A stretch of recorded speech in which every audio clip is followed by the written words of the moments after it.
ఇక్కడ 2 స్టేట్స్ మధ్య ఎప్పటినుంచో కూడా ఒక వివాదం అనేది ఉంది. అదేంటంటే మీరు వాల్మీకి రామాయణం చదివి చూసినా గాని అందులో ఒక క్లారిటీ అనేది కరెక్ట్‌గా ఇవ్వల. అంటే జియోగ్రాఫికల్‌గా హనుమంతుడు ఎక్కడ పుట్టాడనేది. కాకపోతే ఆయన కిష్కింధలో ఆయన ఉన్నాడు అనే ఒక విషయం మాత్రం మనందరికీ కూడా తెలుసు. కిష్కింధలో ఉన్నాడు. అక్కడ రాములు వారు అక్కడ ఆయన కలిసారని. కాకపోతే మనకి తిరుమల మీరు ఎప్పుడైనా వెళ్ళండి. తిరుమల వెళ్ళినప్పుడు మనకి తిరుమల టెంపుల్‌కి అపోజిట్‌లో మీకు ఆంజనేయ స్వామిది ఒక టెంపుల్ ఉంటుంది. దాన్ని బేడి ఆంజనేయ స్వామి అంటారు. మీరు అక్కడ చూస్తే మీరు ఆ డోర్‌లకు కూడా చిన్న చిన్న లాక్స్ ఉంటాయి కదా! లాక్స్ అవన్నీ కూడా పెట్టుంటారు. ఆ లాక్స్ అవన్నీ కూడా ఎందుకు పెడుతున్నారు? అసలు బేడి ఆంజనేయ స్వామి ఏంటి అని చెప్పి ఒకసారి నాకు డౌట్ వచ్చి నేను ఆలోచిస్తే దాని గురించి స్టడీ చేస్తే నాకు తెలిసిందేంటంటే అంజనాద్రి అంటే మొత్తం 7 కొండలు ఉన్నాయి కదా! ఆ 7 కొండల్లో ఒక కొండ పేరు అంజనాద్రి. అంజనాద్రి అని ఎందుకు పేరు వచ్చిందంటే అక్కడ అంజనాదేవి ఉంది. అంజనాదేవి అక్కడ ఉంది.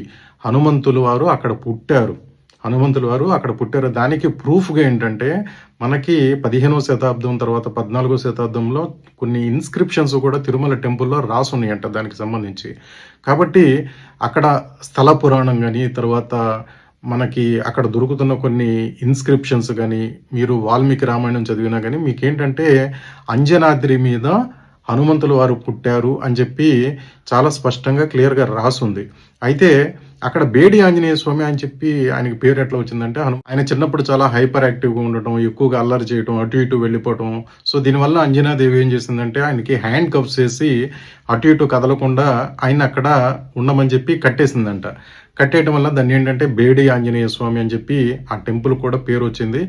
దీని మీద వివాదం ఒకటి ఉంది. అదేంటంటే అసలు హనుమంతుడు ఆంధ్రప్రదేశ్లో పుట్ల అంటే తిరుమల కొండ మీద పుండ్ల ఆయన కర్ణాటకలోని కిష్కింద అంటే ఇప్పుడు హంపి రీజియన్ ఏదైతే ఉందో ఈ హంపి రీజియన్లో ఆయన పుట్టాడు. అక్కడ అంజనాద్రి అని చెప్పి అక్కడ కూడా ఒక టెంపుల్ ఉంది. హనుమాన్ బర్త్ ప్లేస్ అని చెప్పి చాలా మంది వెళ్తూ ఉంటారు, విజిట్ చేస్తూ ఉంటారు. కర్ణాటక గవర్నమెంట్ ఆ విధంగా వాదిస్తూ వస్తుంది. అయితే దీనికి సంబంధించి టీటీడీ కూడా ఒక ఎక్స్పర్ట్ కమిటీ వేసి దీని మీద చాలా స్టడీ చేపించి మొత్తం మనకి అందుబాటులో ఉన్న ఇన్స్క్రిప్షన్స్ కానీ, తర్వాత పురాణాలు కానీ, వాల్మీకి రామాయణం కానీ ఇవన్నిటి మీద స్టడీ చేసి ఒక 22 పేజీల ఒక రిపోర్ట్ని టీటీడీ గవర్నమెంట్కి హ్యాండ్ ఓవర్ చేసింది. సో దాంట్లో క్లియర్గా చెప్పడం ఏంటంటే హనుమంతుడు ఖచ్చితంగా తిరుమల తిరుపతి దేవస్థానం ఇప్పుడు ఈ ప్లేస్ ఏదైతే ఉందో అంజనాద్రి అక్కడే ఆయన పుట్టాడు. తర్వాత మనకి ఇక్కడ తిరుమల నుంచి మనకి కిష్కింధ చూస్తే ఒక 363 కిలోమీటర్స్ ఉంటుంది. ఆ తర్వాత మైగ్రేట్ అయ్యి ఉండొచ్చు అని చెప్పేది కూడా ఒక వాదన అనేది జరుగుతుంది. ఇందులో ఏది కరెక్ట్ అనేది మీరు కూడా ఒకసారి కామెంట్ చేసి నాకు తెలియజేయండి. Thank you.